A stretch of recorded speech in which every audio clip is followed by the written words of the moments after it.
Good morning, everybody, and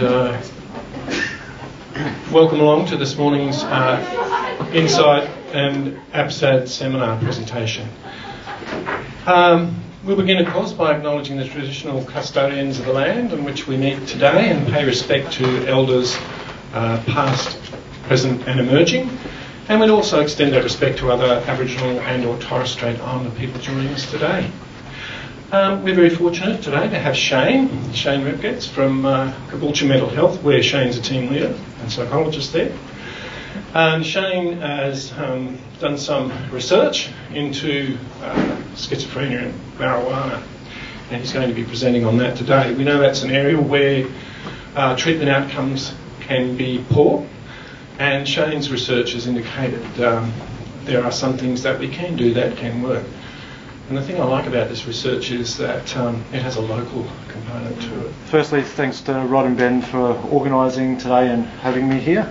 As Rod said, my current position is the team leader at Redcliffe Caboolture Child and Youth Mental Health Service, and I'm going to present on natural recovery of people with psychosis and cannabis use. If I mumble or don't talk loud enough, please just let me know, because I often get that feedback and criticism.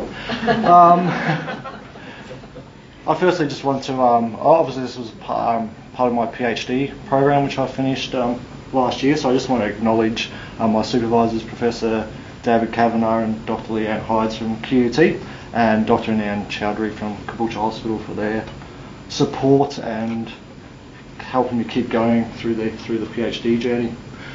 So I guess back in 2000, where this all sort of came from for me was back in 2008 at Kim's in Caboolture. I was fortunate enough to get the project of setting up an early psychosis position. Through my clinical work, I started to realise, or I made two observations. One, that people that were presenting with substance use, particularly cannabis, I was having not so great outcomes with. I was finding this population really difficult to treat. The second observation I found was that some people that sort of presented that had a history of sort of cannabis use or substance use prior to coming and seeing us actually gave up without any formal treatment. And this sort of really piqued my interest in, there's this subgroup of people that can sort of cease without any sort of professional input, and what can we sort of learn from these people. So I met up with Professor Kavanagh. We talked about these observations. He had sort of similar observations, and then we started to look at the literature. So I'll briefly talk around, I guess, the areas that sort of contributed to, our research lit, and how that sort of narrowed down to us looking at natural recovery. So the first thing I guess we looked at was, what's the point of looking at psychosis and cannabis use or substance use? So we looked at, I guess, the prevalence of these disorders, and obviously we found that substance use is fairly high in the general population, up around sort of 13 to 15 sort of percent depending on the research. And then we also found that for those with psychosis, that sort of reaches even higher, so anywhere from sort of 40 to up to 80%, depending on the research. In those people, younger sort of population, we also found that higher substance use in the general population with young people, but also once again in young people with psychosis, that was even also higher. So we started to think, this is obviously an issue within society, issue with people presenting with psychosis, and we sort of found that it's obviously widespread, and cannabis was often the most used sort of illicit substance within this group. But does any of that really matter? So we looked at what is the actual impact that using substances has on this subgroup. So we found that sort of substance use can trigger the onset of psychosis. I think we went through a long debate whether sort of the chicken and egg sort of scenario, with I guess the most sort of recent research sort of indicating that using substances could put you about 1.4 times more likely to develop a psychotic illness. Cannabis users were also found within psychosis to have early age of onset, greater number of positive symptoms, and increased depressive symptoms. And this obviously has longer term outcome, more negative outcomes. So looking at, I guess, the impact, there's a range of different studies and lots of sort of research that suggests that it sort of greatly impacts on numerous sort of things in people's lives, from sort of social interactions, peer relationships, occupational education, health-related things, so things like HIV, cardiovascular disease are all increased, but also in people with cannabis use and substance use more broadly with psychosis, the outcomes for those people were less. Things like hospitalisation was also increased as well. So then we decided to look at, well, why do people actually use substances and cannabis in people with psychosis? So the research is a little bit different for those with earlier episodes of psychosis versus those with sort of schizophrenia or more chronic sort of psychotic illnesses. So for those with the more chronic illness, they generally report decreased sort of depression and anxiety, and to relieve boredom and to feel more relaxed as their main reasons for sort of using substances. In the first episode psychosis sort of groups, they talk about being able to, I guess, manage difficult sort of thoughts, manage sort of visual and auditory hallucinations, and deal with sort of suspiciousness. So there was a little bit of a difference between the age groups, but it was sort of clear that people were using cannabis to, I guess, alleviate mainly sort of mental health and social related sort of symptoms. But what we also know from this research is that increase of using substances actually increases positive symptoms of psychosis. So even though people are reporting using sort of substances to relieve a number of sort of positive and negative symptoms, they actually get minimal relief from that. And it's very interesting, why do people continue using them? But we don't have a great, we still probably don't have a great understanding of why this is the case, but it's just something that we sort of highlighted by looking at this research. So then we sort of looked at, well, what are the current treatment approaches for people with substance use and psychosis? Obviously we've now talked about there's a clear need for treatment of people with psychosis and cannabis use, but when we sort of started looking just at cannabis use and psychosis, there was very limited sort of studies. What those limited studies did tell us was that motivational interviewing had an independent impact, and mainly around the reduction in the quantity of cannabis that was used. More of the sort of CBT, MI, CRTs showed sort of potential short-term effects, but sort of 12, 18, 24 months down the track, people were back to square one again. So our long-term sustainability of treatment was fairly poor. And that's probably because we didn't really have a great understanding about what was the ingredient that made people change. So we also wanted to, I guess, try to figure out what the mechanisms of change were for these people, and with the hope of that sort of increasing our effectiveness of interventions.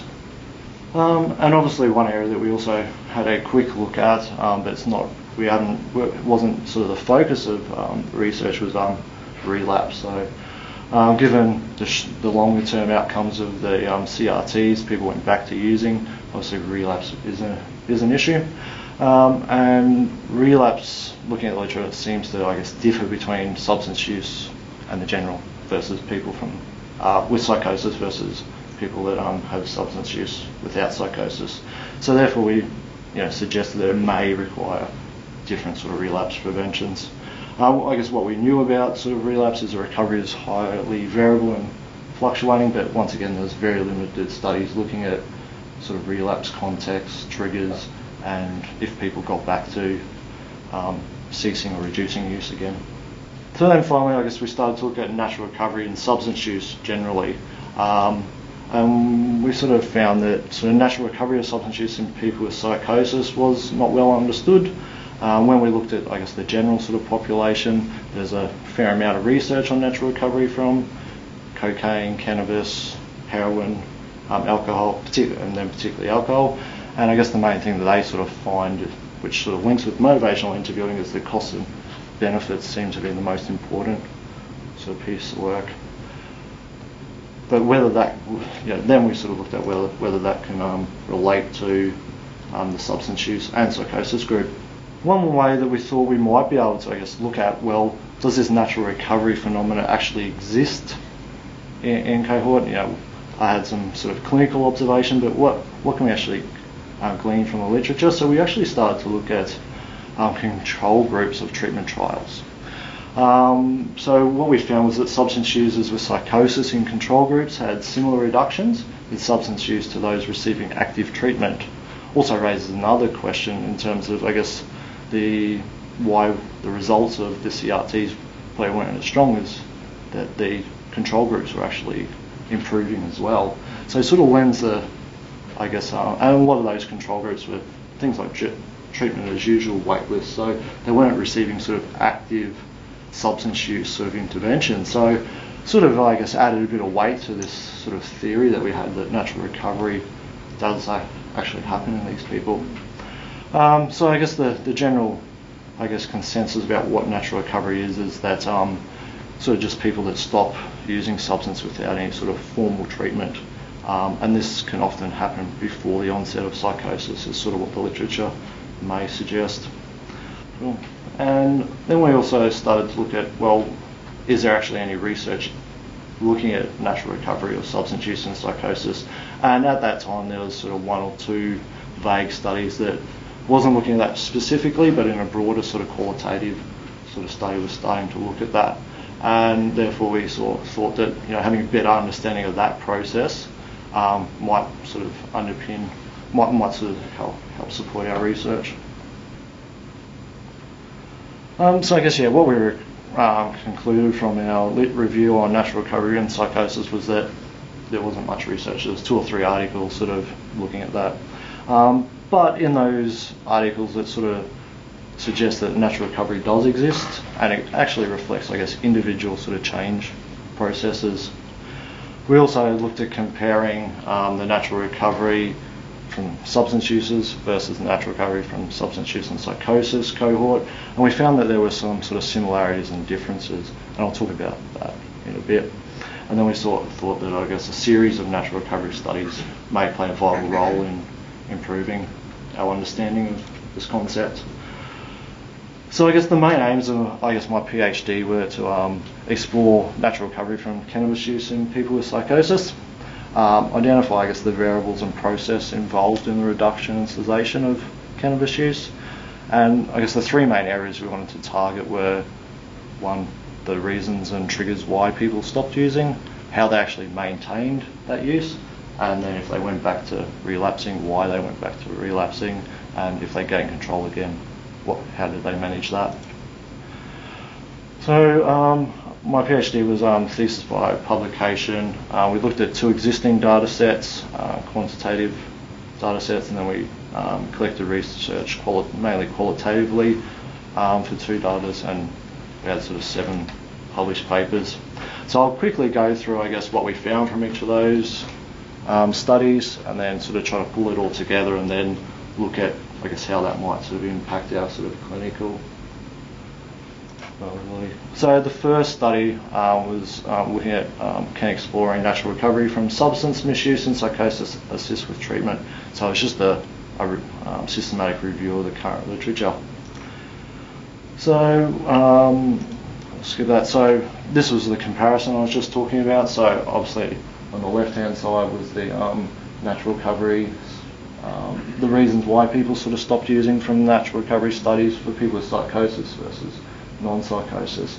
As you can see, there's a lot of similarities, there's a lot of areas that people were sort of endorsing. And I think that could be part of the problem as well, that each individual is very different, and the things that they sort of, the reasons they cease using is very individualised, and maybe why sort of manualised treatments aren't getting great results.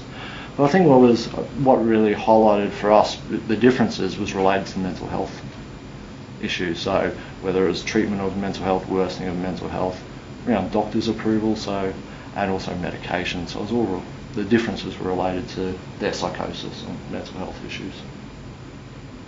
So we concluded that, I guess, current limited research with methodological limitations and clinical limitations. So there were some difficulties comparing the psychosis versus non-psychosis groups.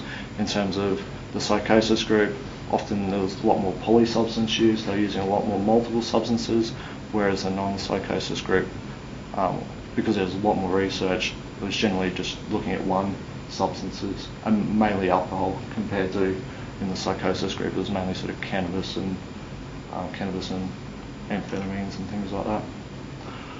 So the second study was that we did a systematic analysis of changes in cannabis use among control conditions of RCT. So looking at, I guess, the RCTs for treating cannabis use and psychosis, and looking at those control groups and trying to measure how much those people actually change. So we looked at reduction in days of cannabis use in control groups of RCTs. So there was 8 studies that sort of met our inclusion criteria, and I guess what we were looking at was reduction in cannabis use days across the month. So this was in just substance use only, so not psychotic populations. So people in the control groups went from using 24.5, using on 24.5 days per month to 19.9 over a range of sort of 6 to 12 months. And the meta-analysis looked at, I guess, a 0.442 standard deviation. But there were methodological issues, because some studies looked at follow-up of 3 months, some looked at 6, 12, 24. And in the substance use literature, they often looked at having a complete reduction in use, whereas the psychosis group looked at sort of minimal reductions of about 50%. So there's some methodological issues. But I guess the conclusion we grew from that was that people do actually reduce on average, using 1 less day a week, which we thought was fairly significant, which once again gave us some evidence for natural recovery, and can also help, I guess, future treatment. RCTs to look at, the estimates need to be above what we found for the control groups to be significant. We then also did the same thing with those with cannabis use and psychosis, and we also found, once again, 8 studies that sort of met our inclusion criteria. Surprisingly, the days they used was a lot less than the general population, which didn't sort of match our previous sort of literature review. But we found in this 8 studies that people went from using 13.2 days out of 30 to 10.6. But also, again, was a fairly significant reduction across that time.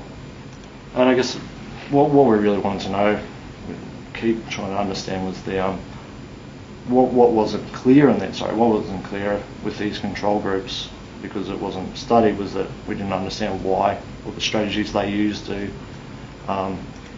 self-cease, basically. So then we were fortunate enough to, I guess, have access to a data set from EPIC down in Victoria. So it's the early psychosis sort of centre down there, and they had a range of different quantitative sort of measures, and they looked at, and in that data set we were able to, I guess, look at what sort of predictor variables at baseline might predict those that sort of cease at 18 months. And this is obviously a cannabis use and psychosis group. And we were hoping that this would, I guess, drive our sort of future sort of research. So being EPIC and a sort of large research focus, there was a lot of sort of diagnostic assessment, a lot of assessment around substance use, and a number of different sort of baseline sort of baseline variables that we could enter into sort of a logistic regression. So from this cohort, which sort of matched most of the previous literature, that high percentage of males, most of them sort of had affective psychosis, and surprisingly that from 0 to 18 months, 61% of them actually either decreased their use by 50% from baseline or ceased use altogether. So it was fairly high sort of area. So we put in a number of sort of different univariate sort of variables into the logistic regression. So things like multiple drug use, years of education, their global assessment of functioning pre-morbidly, whether they're engaged in work, their pre-morbid social and occupational functioning, the actual diagnosis, accommodation where they're living by themselves alone in supported accommodation, and also duration of untreated psychosis. And sort of what came out of that was that I guess we had found two predictive variables. So one was that multiple drug use at baseline, which was the strongest. So those only having one substance versus those having multiple substances did better, and those with better social and occupational functioning at baseline did better as well, which sort of made sort of sense to us. So what we sort of concluded, I would say, having multiple substance use actually might indicate that they had more of a severe substance use problem, and that might be more difficult to treat. But also addressing functional goals may prevent longer term standing problems. So 18 months was a fairly long sort of time for these people. But also we needed further follow-up, longitudinal sort of research. One difficulty with this, because it wasn't data we actually collected, was that they actually lumped all substances together. So we weren't really able to tease out, whether it was which substances they were actually using. And the measurements around, I guess, the frequency and amount of substances wasn't that great. So they were only sort of measuring it every sort of 3 months. So within that 3 months period, there might have been a lot of fluctuation that we weren't aware of. And also in the data set, they actually lumped cessation and reduction together, so we weren't able to break that down either.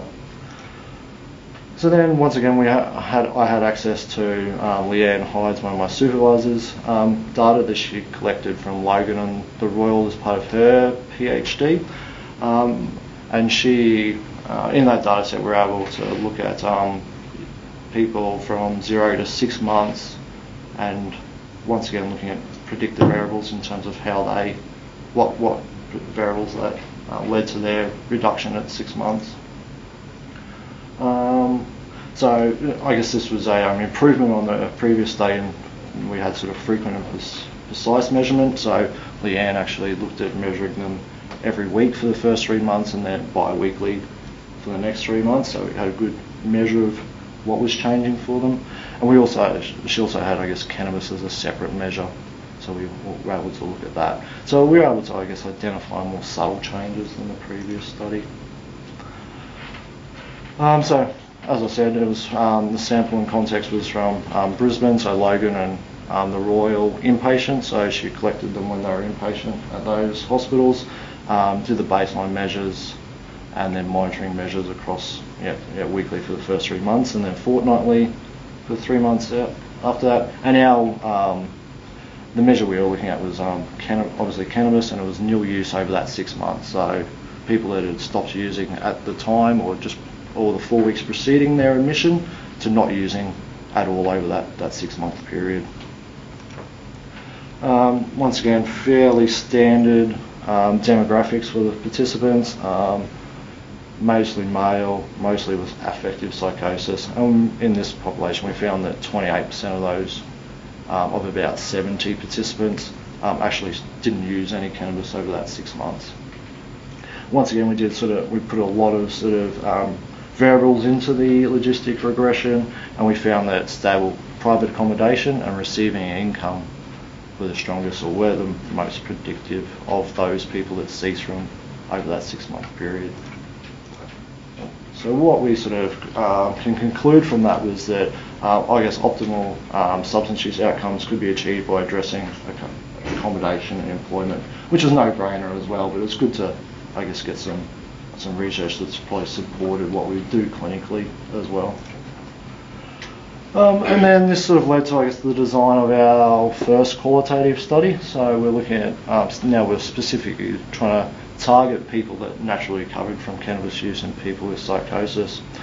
So this research was collected from Caboolture and Prince Charles Adult Mental Health Services, and we looked at, I guess, trying to look at, I guess, the reasons for cannabis cessation, the strategies that maintain their cessation in relapse context.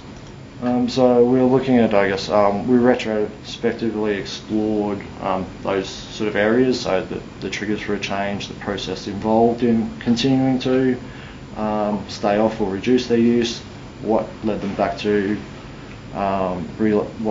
using if they did, and how they sort of managed that. So we had 10 subjects, ages 18 to 40. They had to have a diagnosis of a psychotic illness and previous cannabis use. We developed a semi-structured interview to try to explore the reasons why they stopped using, what maintained that, and the relapse, and we also developed, I guess, a timeline. So we sat people down, and they needed to have ceased cannabis use for a 3-month period.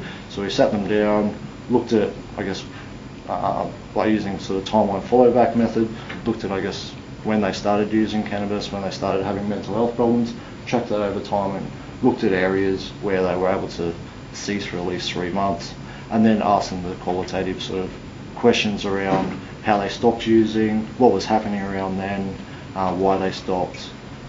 When they were using, were there times when it was hard, and if they went back to using, what was happening around then.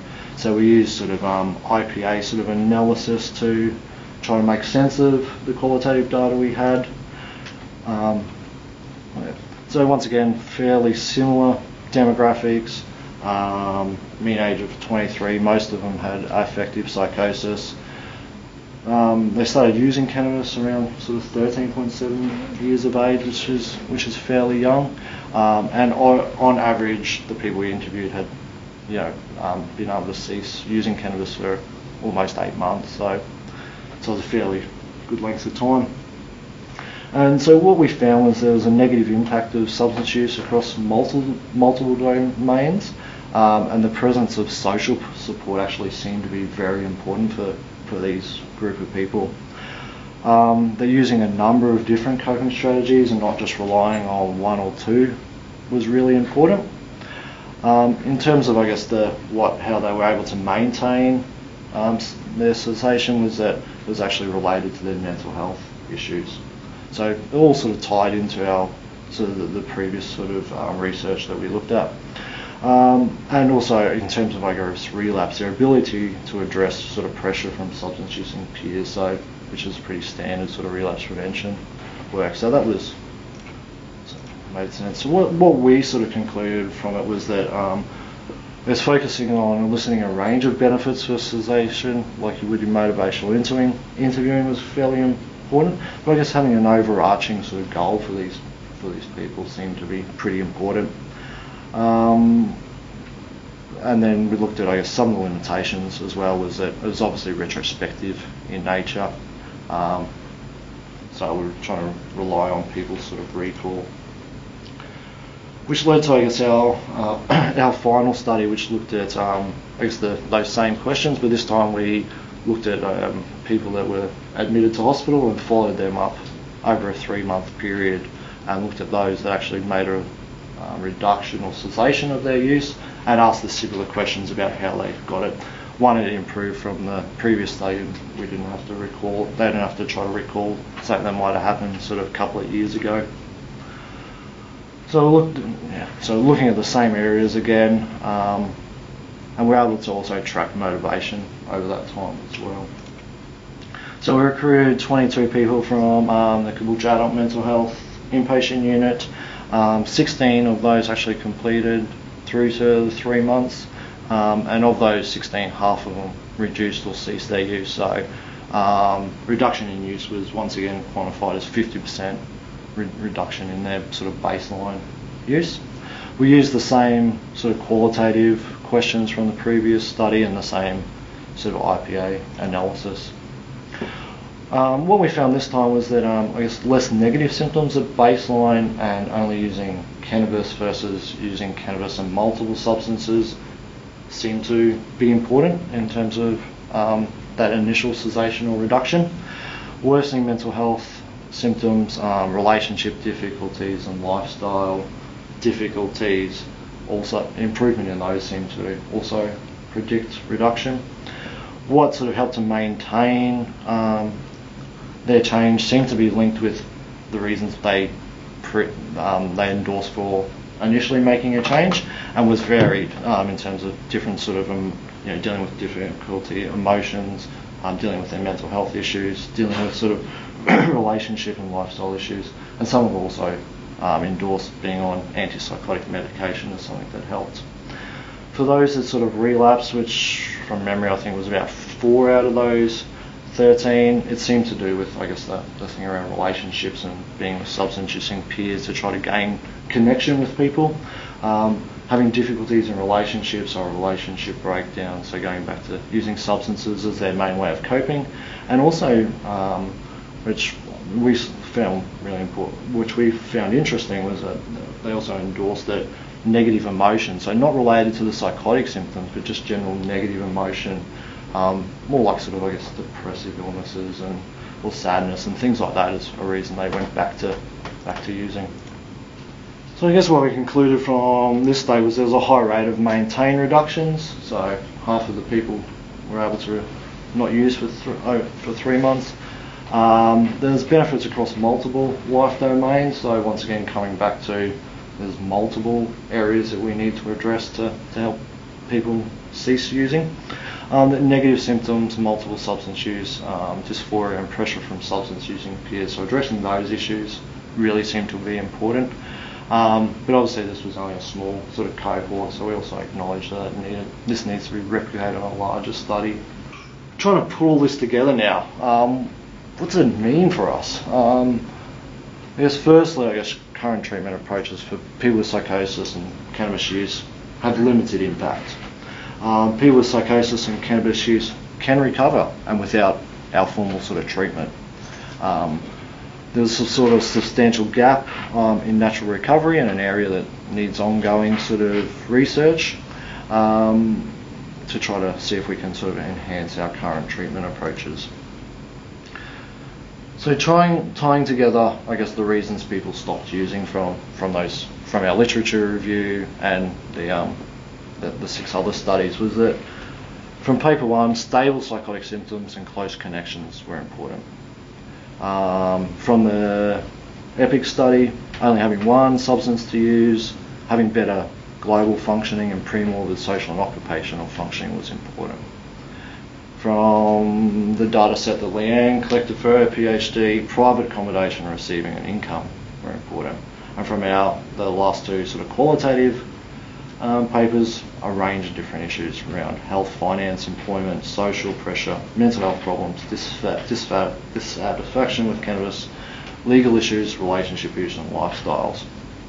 So as you can see, it's, I guess what I think when I look back on it, one thing I was hoping for is we'd find some sort of neat things that we could look at that would really help. But once again, individual, people are complex, aren't they? So just going back to it really needs to be individualised. I think that's one of the biggest things I've taken away from it, that I've sort of put into my own clinical practice, that it needs to be really individualised. And I guess part of that qualitative study was to be able to sit down and talk about that person's journey and their story and what you can elicit from that to sort of help them. And I think that's where, I guess, our clinical work versus what happens in research and labs is that real big difference. And I guess the effective strategies for maintaining sort of the reduction, as I said before, was really linked with the initial reasons for changing, and they were related to dealing with psychological issues. A lot more dealing with relationships and having connection with people was really a common theme.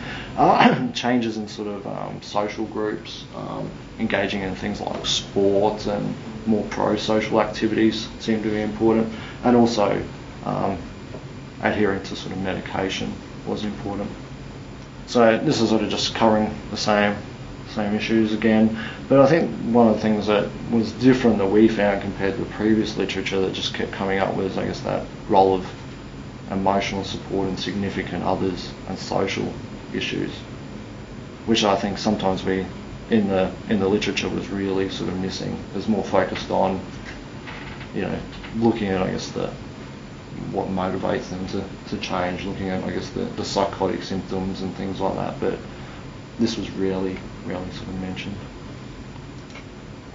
And I guess in terms of, relapse, as I said, it wasn't really the main area we sort of looked at, but what we found, which was, different to the literature review that was that relapse context for people with substance use and psychosis is very similar to those without psychosis, and negative emotional states and social pressure once again seem to be fairly important. So that theme was sort of coming through with sort of relapse as well.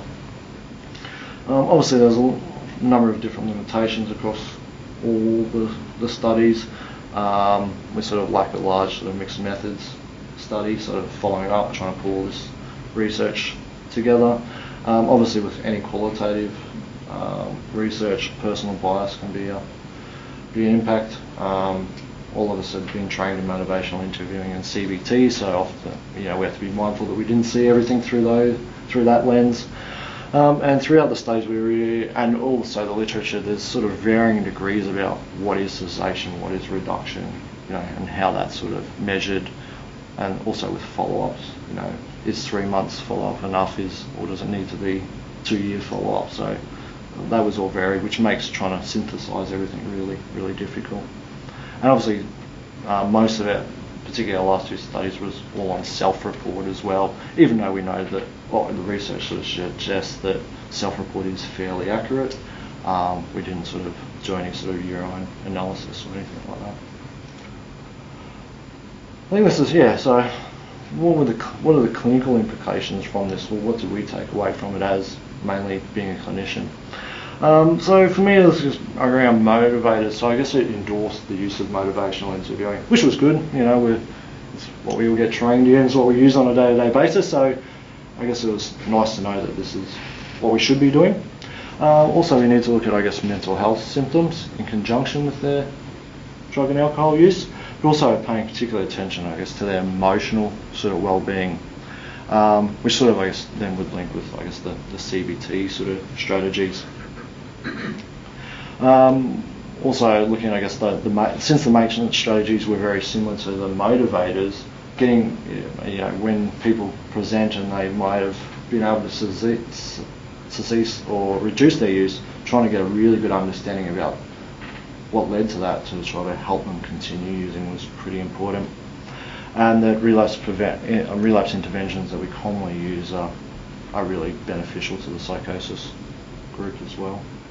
In terms of, I guess, the clinical thing, we also thought about, I guess, and some researchers recently been reported from the US about, I guess, making sure we integrate not all, I guess, services, but also interventions. So we've well known that integrating mental health and alcohol and drug services is sort of the gold standard, but all this research is also looking at integrating numerous different interventions. So the role of CBT, motivational interviewing, family intervention, which is also obviously looking at social support and emotional well-being, and also making sure there's employment and education sort of support. So I think within Queensland Health we're sort of we've been doing some of that stuff for a while. I guess more in terms of, I guess, a psychological sort of approach to following on from this. One theory we sort of looked at, which is, I guess, integrative in itself, is sort of schema theory, and we thought this might be a nice way of sort of trying to conceptualise psychosis and substance use. Because one thing we also found was that treatments in the literature seem to be very different. They've got treatment for the psychotic symptoms and the theories behind that, and treatment for the substance use symptoms and the theory behind that, but it's not well sort of integrated. And so given the schema theory also looks at, I guess, relationship and connection, and that's really important, we thought it might sort of fit nicely with that. And this is sort of where my sort of clinical work's been going over the last sort of 2 or 3 years. So I thought I'd touch a little bit on schema therapy and how I've been sort of integrating this in my own clinical work with sort of substance use people and psychosis. So schema theory and therapy is an integrative approach that combines cognitive, behavioural, psychodynamic, attachment and gestalt models, and considers itself to be truly integrative. And I think the important point to note is there's a difference between being integrative, which has got a theory behind it, versus being eclectic, which are just sort of pulling these different interventions from different treatment approaches. So it combines cognitive and behavioural techniques, so it's more, I guess people often see it as an extension of CBT, but also gives equal weight to, I guess, the emotion-focused part, experiential techniques, and the therapeutic relationship, which sort of fits with some of our results around the emotional connection sort of work. So Jeff Young developed schema therapy and theory back in the early 90s, and mainly back then it was to, I guess, deal with mainly personality disorders, borderline narcissistic, antisocial personality disorders. But I guess over the last sort of 10 years, it's been targeted towards most sort of psychiatric difficulties. And Jeff Young talks around, I guess, that we've all got these core emotional needs, 5 core emotional needs, just like we've got physical health needs. We've all got these 5 core emotional needs. And obviously we don't live in a perfect world, so there's no way that everyone's 5 core emotional needs are ever met. And because that's the case, we develop, I guess, what he calls early maladaptive schemas, so that's EMS. So based on not getting those needs met, you develop ways of viewing the world and seeing the world and coping with not getting those needs met. When we looked at, I guess, the literature around sort of CBT and some recent research around schema therapy and psychosis, we found that there was sort of some main sort of early maladaptive schemas that were associated with this.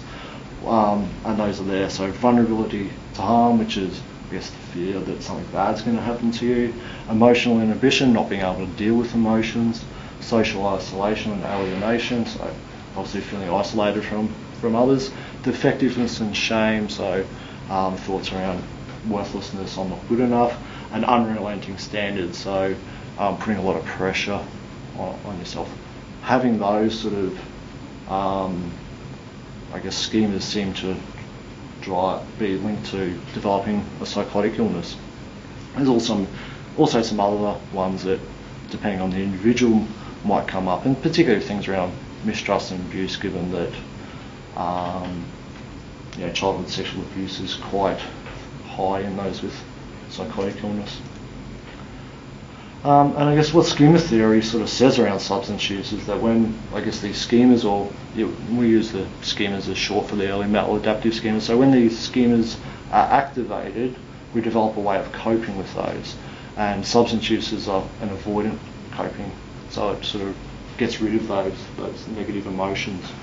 And I guess it's a way of trying to arrange people's lives so those schemas don't get activated. And obviously, if we decrease schema activation, it leads to a decrease in substance use. And having, I guess, close connection and a stable mental state from our research also would decrease schema activation, therefore less substance use. Linking it back to, I guess, only having one substance use, having better global functioning and better pre-morbid social and occupational functioning would lead to better coping and, once again, less substance use. And once again, obviously, having stable accommodation, having some money increases one's sense of safety and self-esteem, and that will also reduce the schema activation and reduce the need for using substances as a way of coping with it. So I guess in conclusion, schema therapy can enhance our the quality and depth of our case formulation when working with people with psychosis. Puts it in a nice integrative sort of model. And I guess because it's very looking at therapeutic relationship, it also ties in with some of our research about understanding the person's story as well. And getting that therapy relationship is probably the most important intervention that we do. Also be able to bring in the current evidence-based interventions such as CBT and motivational interviewing, social and problem-solving skills as well. Also relapse prevention, family intervention, and contingency management. Any questions in the room today before we have any questions? Hi Shane, thanks for that. And as a social worker, I agree with everything that came up with in the research. I'm interested around your service model then, in terms of if you're looking at some of those broader things like providing or accessing stable accommodation and income security, etc. Is that something that you would provide internally as your service, or do you partner with external housing and employment kind of support to do that? Yeah. How does that model work locally? Yeah. So I guess we're Metro North as well. So up at Caboolture, we have we have connections with, I guess, help enterprises for the education stuff. Close links, I guess, particularly with the social workers to help find sort of private accommodation. But because I'm not directly working in that area at the moment, I don't have much sort of input into that. But that's how I see it sort of playing out. Like a complex case coordination model for and that seems like what they're doing sort of in the USA. Really partnering with NGOs and everything that we're trying to do in Queensland Health seems to be what they're doing, and it seems that you need every part of that model and all those different components to get the best outcome. Only having one or two of them doesn't seem to be enough. Shane, there's a question from Mount Isa. Somebody's asking, they're curious to know what sort of tools you used, what forms you used to measure cannabis reduction.